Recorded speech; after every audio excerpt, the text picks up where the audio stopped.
کن سے فیکون کا سفر۔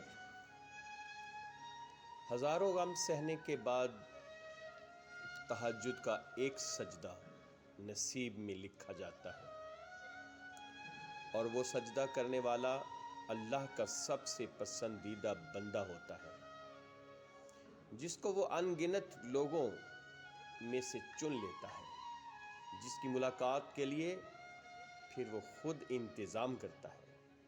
رشک آتا ہے مجھے اس شخص کے مقدر پر، جس کی ایک پکار سننے کے لیے وہ سارا عالم خاموش کروا دیتا ہے، جس کے دیدار کے لیے وہ آسمان کو سیاہی سے بھر دیتا ہے اور چاروں طرف اجالا کر دیتا ہے، تاکہ اس کے بندے کے آنسو کوئی تیسری ذات نہ دیکھ سکے، تاکہ اس کے بندے کے جذبات کی خودداری پر پردہ پڑا رہے۔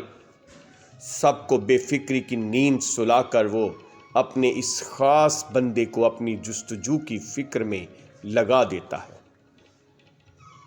تاک راتوں کا انتظار کرنے کی ضرورت کہاں پڑتی ہے؟ نم آنکھیں اور سسکتا ہوا دل اس کو تہجد میں ڈھونڈ لیتا ہے، وہ جو دو جہانوں میں سما نہیں پاتا، مگر وہ پھر اس ٹوٹے ہوئے دل میں سما جاتا ہے۔ تم سوچتے ہو آزمائش کا وقت بہت لمبا ہو گیا ہے، مگر در حقیقت ملاقات کا وقت بڑھا دیا گیا ہے۔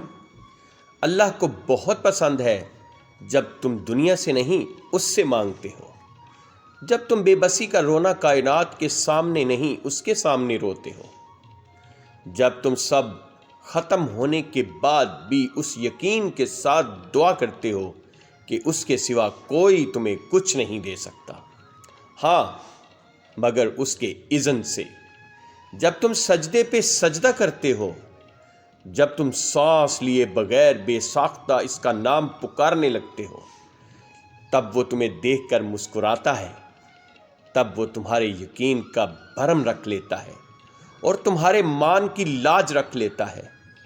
اس کی مسکراہٹ دکھائی نہیں دیتی، مگر محسوس کرو تو رگوں میں اس کی محبت کا رنگ خون کی مانند دوڑنے لگتا ہے۔ اس سے بہترین لکھاری تو کوئی ہو ہی نہیں سکتا، جو اختیار رکھنے کے باوجود نصیب کے پنوں کو اپنی چاہت سے تمہاری چاہت میں بدل دیتا ہے۔ وہ بادشاہوں کا بادشاہ ہو کر بھی تمہیں سنتا ہے، اور ایک تم ہو کہ فرض ہونے کے باوجود اس کی پکار کا جواب نہیں دیتے۔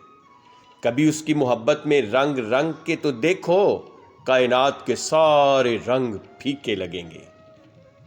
کبھی اس کو سن کر تو دیکھو، کائنات کی ساری آوازیں بے معنی لگیں گی۔ وہ جس کو چاہتا ہے اپنی جانب چپ چاپ اور کسی کو خبر بھی نہیں ہوتی، بس پھر وہ ایک حکم دیتا ہے اور کائنات کی ساری طاقتیں متحد ہوتی چلی جاتی ہیں۔